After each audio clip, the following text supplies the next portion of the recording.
This is part 3 in the case of the missing Germans. If you're just joining me now, I suggest you start from the introduction so you get the whole story. I will now be moving along with the next section. I concoct a theory. The southerly scenario. I believe there are sometimes situations in which individuals can end up finding themselves in great peril without making grossly bad decisions. Fortunately, it doesn't happen often, but I think it does happen. In the case of the Germans, it involves a series of honest mistakes that I myself could have made and ended up in a similar situation. But there is one piece of information that I, and many listening to this would have, that Egbert didn't, and that piece of information probably would have changed the outcome. There are some who say that any backcountry travel in Death Valley using a normal street vehicle in summer is inherently foolish. This is certainly a debatable topic, but it is well known that summer in Death Valley does have a strong attraction for many European visitors, especially Germans, and every year many backcountry visits happen without incident. So for purposes of this discussion, I will set aside the overall reasonableness of summer travel in Death Valley and focus on specific actions. Going into this, there are a couple of big picture parameters that should be kept in mind. First, the rental van was due back in Los Angeles on July 26, and they were returning to Germany the next day, the 27th. Second, they may have been low on funds. The official reports indicate Egbert had some trouble getting money transferred to him earlier in this trip, i.e. San Clemente. He later requested additional money from his ex-wife, sent to him in Las Vegas. This didn't occur, so money was perhaps an issue as they planned to travel to Yosemite via Death Valley. Arriving at the visitor center on the 22nd, they may have been looking for a route to see interesting Death Valley things, with the ultimate goal being Yosemite. But why would they head down the West Side Road and not see the major DV attractions? The Germans obviously knew that with the valley floor temperatures reaching 124 degrees Fahrenheit, they couldn't camp in the main valley, and low funds would have precluded renting a room at Furnace Creek. But the hot weather camping could be tolerable if they headed up a side canyon to make camp up and away from the valley floor where camping is not permitted. Perhaps they made inquiries about camping at the visitor center on the 22nd. Camping up a side canyon is supported by Emmett Harder's comment that he recognized in the developed photo roll a sunset view taken in Hanupa Canyon. There's also water in the upper reaches of Hanupa. Note that there aren't any camping opportunities on the east side of the valley, but several on the west. This could explain their choice of the West Side Road. The maps they had available to them showed a route to the west, via Butte Valley and Mengel Pass, past the infamous Barker Ranch, which was where the late Charles Manson hung out, then north to the ghost town of Ballarat and on to Yosemite. Possibly an entertaining route for the Germans if they knew the history of the locals. Their lack of familiarity with desert conditions was obvious in the overall plan, but understandable. They had no real appreciation for how rugged routes like these could actually be. But there was probably some reasonable wariness on their part. But at a planning level, it made sense. So at this point, we have the Germans up Hanupa Canyon on the night of July 22nd. They would have successfully navigated a considerable number of dirt roads miles on West Side Road, which may have lowered their guard as to potential hazards. They also made it up Hanupa Canyon in their vehicle, no small achievement, which may have further bolstered their confidence as to backcountry traveling. And they had 3 nights left before they had to be back in Los Angeles. Just enough time for a quick trip through Yosemite, which they may have expected to reach by the next night, the 23rd. So probably early on the morning of the 23rd, to beat the heat, they left Hanupa Canyon and continued south to Warm Spring Road and turned west. They would have experienced a very fine dirt road at this point, validating their overall plan. Reaching the Warm Spring camp, they probably stopped because they thought it was an active settlement of some sort, which is what it appears from the road, and to make inquiries as to road conditions further west, a reasonable course of action. Instead, they found the Warm Spring camp deserted, and actually part of the DMVP, so they signed the register indicating that they were going over the pass. This would have meant Mengel Pass. It also suggests a certain amount of caution and foresight, leaving a record should anything happen.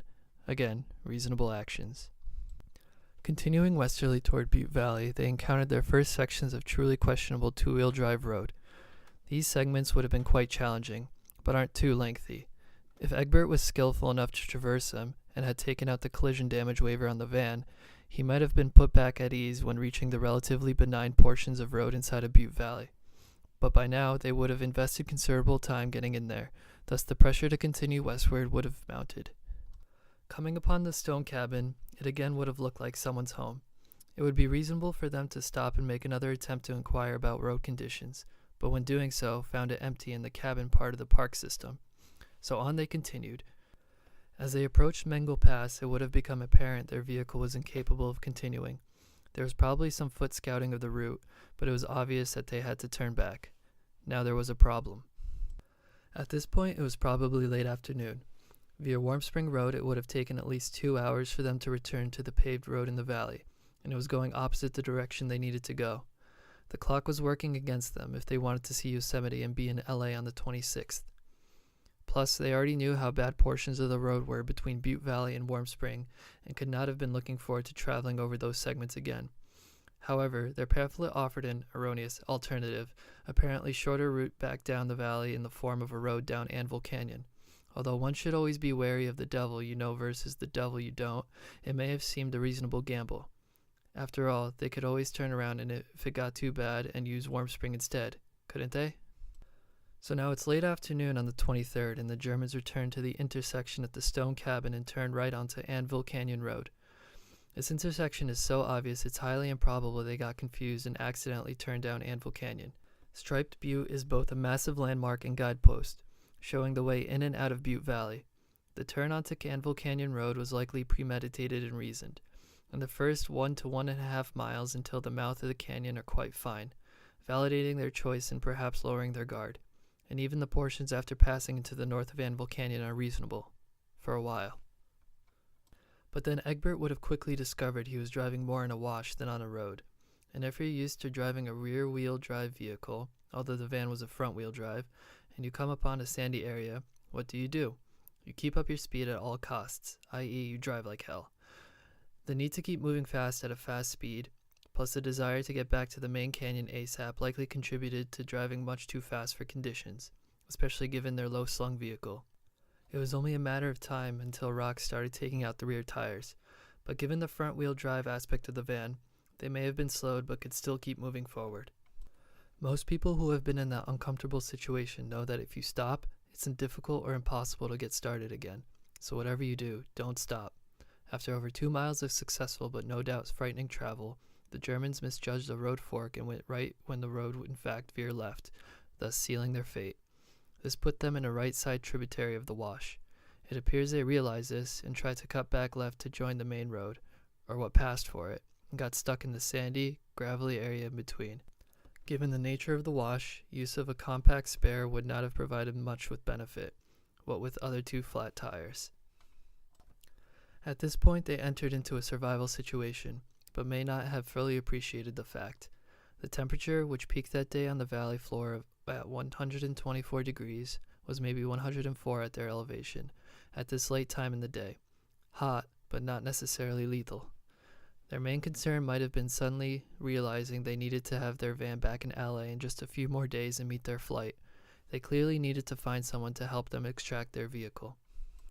The site evidence suggests someone, probably Egbert, traveled 1.7 miles easterly down Anvil Canyon and drank a beer under a bush while sitting on the ground. The size of the butt prints suggested it was a large person, and thus Egbert. The location of the bottle and prints, on the easterly side of the bush, suggests it was providing shade during the very late afternoon. From this location, it's possible to see easterly down canyon to the mouth of Anvil Canyon, about 8 miles, and all the way to the east side of the main valley where the paved Badwater Road is, about 16 miles. It is also a good spot to formulate a plan of action. The Germans were stranded in a spot in which they needed the help of others to extricate their vehicle and thus be able to make their flight back home.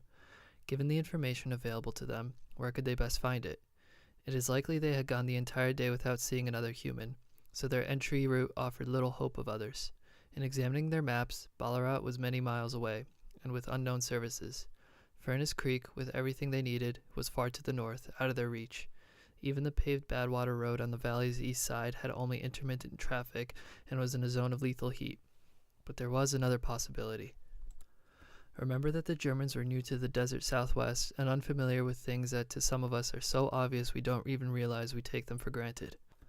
The Germans had likely seen many military installations in Europe, and they had certain commonalities. They all had fences which were regularly patrolled by armed personnel. From Egbert's perspective and knowledge pool, the likelihood of patrols or sentries at the edge of a military installation would have seemed quite high. Egbert, looking at the maps available to him, would have seen the northern boundary of the China Lake Naval Weapons Center, NWC, to be only 8 or 9 miles to the south of them. This was about the same distance he could see from his resting spot on the mouth of the Anvil Canyon, which does not appear that distance, and only half of that to Badwater Road. Also from the same resting spot, looking to the south shows what appears to be a simple transversable route south, up over a low pass in the mountains. It would be easy to imagine cresting the hills he was looking at to the south and seeing the safety of a military installation just a few miles further. Plus, instead of descending down into lethal heat, they would have been able to stay high at lesser temperatures. It would seem like a clever and reasonable idea. Of course, we who have seen U.S. desert military installations know that there are seldom fences, and few, if any, patrols. Security is provided more by vastness rather than fencing, but someone from Germany would not know that. That is what we know, what Egbert didn't. After formulating his plan at the bottle bush, Egbert headed back to the van. The group then probably spent the night at the van. A stay of some duration was evidenced by the presence of the fecal material in dug holes, aka cat holes, and then early the next morning locked their vehicle and headed down the Anvil Canyon to a little past the bottle bush, and turned south toward the China Lake NWC boundary in hope of rescue. Having been at the stone cabin, they would have seen Anvil Spring and known of the presence of water and shelter only 4 miles behind them. But they chose not to avail themselves of this because they didn't feel they were in a survival situation, felt time pressure due to their travel plans, and were confident enough they would come across soldiers who would help them with their predicament. The stone cabin, while offering water and shelter, offered no immediate means of extrication for them, and they could miss their flight. There is a rather famous saying from Sherlock Holmes: "When you have eliminated the impossible, whatever remains, however improbable, must be the truth." In other words, at this point, given the amount of expert searching already performed, the probability of the Germans being found in Anvil Canyon, between Anvil Canyon and Warm Spring, or in the main valley, was very low. The inescapable conclusion, therefore, is that they must be somewhere that hasn't been yet searched, and that would be south. What route or routes might have they used? The topography constrains such that there are only really 3 north-south drainages easterly of Squaw Spring of varying degrees and obviousness. As one travels east down Anvil Canyon, the most pronounced route is almost opposite the bottle bush. That's not to say they wouldn't have headed south directly from the van, but the range of mountains immediately south do appear intimidating. Besides, Egbert would have already seen the apparent pass beyond Squaw Spring. About 2 miles southerly of Squaw Spring, one reaches the edge of a high valley. Actually appears to be more of a combination of alluvial fans. This valley is a rectangle about 1.5 miles north-south and about 2 miles east-west. On the southerly edge, there's a rim of hills before it drops down into a vast vista across the Wingate Wash area and into China Lake NWC, where there is little to be seen. This range of hills provides the first clear view of what lies ahead. Upon reaching this upper alluvial fan area and not immediately seeing a military facility, the party may have started to realize their error, that it was indeed a survival situation, and paused. Egbert may have left Connie and the kids at some sheltered locale and proceeded onward in search of help, never to return. This scenario suggests reconsideration of the sleeping bag found near the AT&T relay tower and the German canteens allegedly found between Needle Peak and Sugarloaf. So in summary, this incident could have been the result of a series of honest mistakes or minor lapses in judgment. Further, Egbert was a smart guy, and the prospect of salvation via a military facility could have well occurred to him, drawing them all into a no-win situation. We knew where they were not. They must be somewhere that hasn't been searched. Up until now, there hasn't been shown any compelling reason why they would turn south.